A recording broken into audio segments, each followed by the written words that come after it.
Let me take you back to the beginning. Let me tell you a story about how the world ended. And this time, let's make it personal. You wake up in your bed, sunlight streams through your window, you stretch, yawn, and get out of bed. As you pad into the kitchen, you notice a strange stillness. Your house is silent. Your family is gone.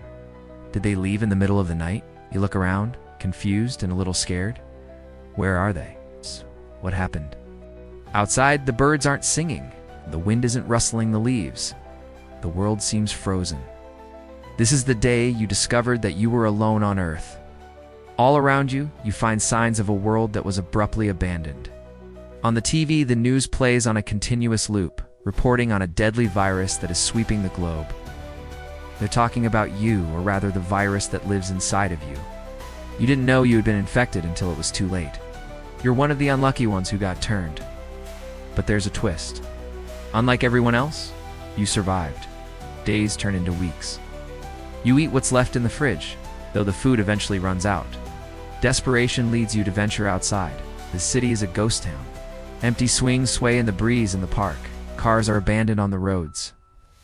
People's possessions litter the sidewalks, remnants of lives interrupted.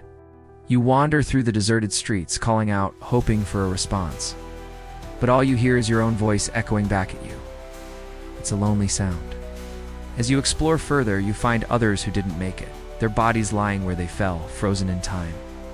You realize that you are truly alone, the last human on Earth. The world is yours. Anything you want is yours. There are no more rules. There is no more society. So life goes on. You set up camp in a cozy cabin. In the woods, you learn to hunt and fish to survive, gather berries and fruits from the trees. With time, the memory of other humans, of voices and laughter, fades into a distant echo. The virus that turned you also saved you, granting you immunity in a world where everyone else succumbed to its wrath. You roam free in a world of solitude. But freedom soon loses its appeal. You are a king without a kingdom, a ruler without a subject. The vastness of the empty world around you becomes a prison. You yearn for company, for someone to share your existence with, even just a friendly face or a listening ear. Days turn into years, then decades. You grow old in a world that is eternally young, a world untouched by the passage of time, because there's no one left to mark its passing. The relentless march of time is mirrored in your own body. The aches and pains of age become your constant companions. You feel the weight of your years in every step you take, in every breath you draw. Looking back, you wonder why you didn't leave, didn't try to find others like you, didn't seek out survivors in the wilderness. Maybe it was too painful to hope only to be disappointed. Or maybe you simply couldn't bear the thought of exposing your sanctuary to the chaos that might bring. Now, regret gnaws at you. In the quiet of your lonely nights, you dream of the past, of simpler times when life was vibrant and full of promise. You dream of a world where the sun shone a little brighter, the colors were a little more vivid, and the air was filled with the sweet music of human voices. Each dream is a painful reminder of all that you've lost, of the richness and warmth of human connection that now eludes your grasp. The survivor realizes that his existence, while seemingly blessed with freedom, is in reality a curse. In the tapestry of life, he is but a solitary thread, torn away from the fabric of humanity. The vast canvas of the world stretches endlessly before him, devoid of the colors that human life once brought to it. His heart, once brimming with hope, now echoes with the emptiness of a world without people. Driven by this realization, he embarks on a mission to breathe life back into the world. He sets about the task of revitalizing the world, tending to fields, planting trees, and filling the silent streets with the echoes of laughter. He talks to animals, sharing stories of a world that once was, and dreams of a world that could be again. Through this, he keeps the memory of humanity alive, ensuring that the story of humankind does not end with his generation. He delves into history, unearthing books, journals, and artifacts that serve as touchstones to a bygone era. He reads tales of epic adventures, of scientific breakthroughs, and of the everyday lives of people who lived before the plague.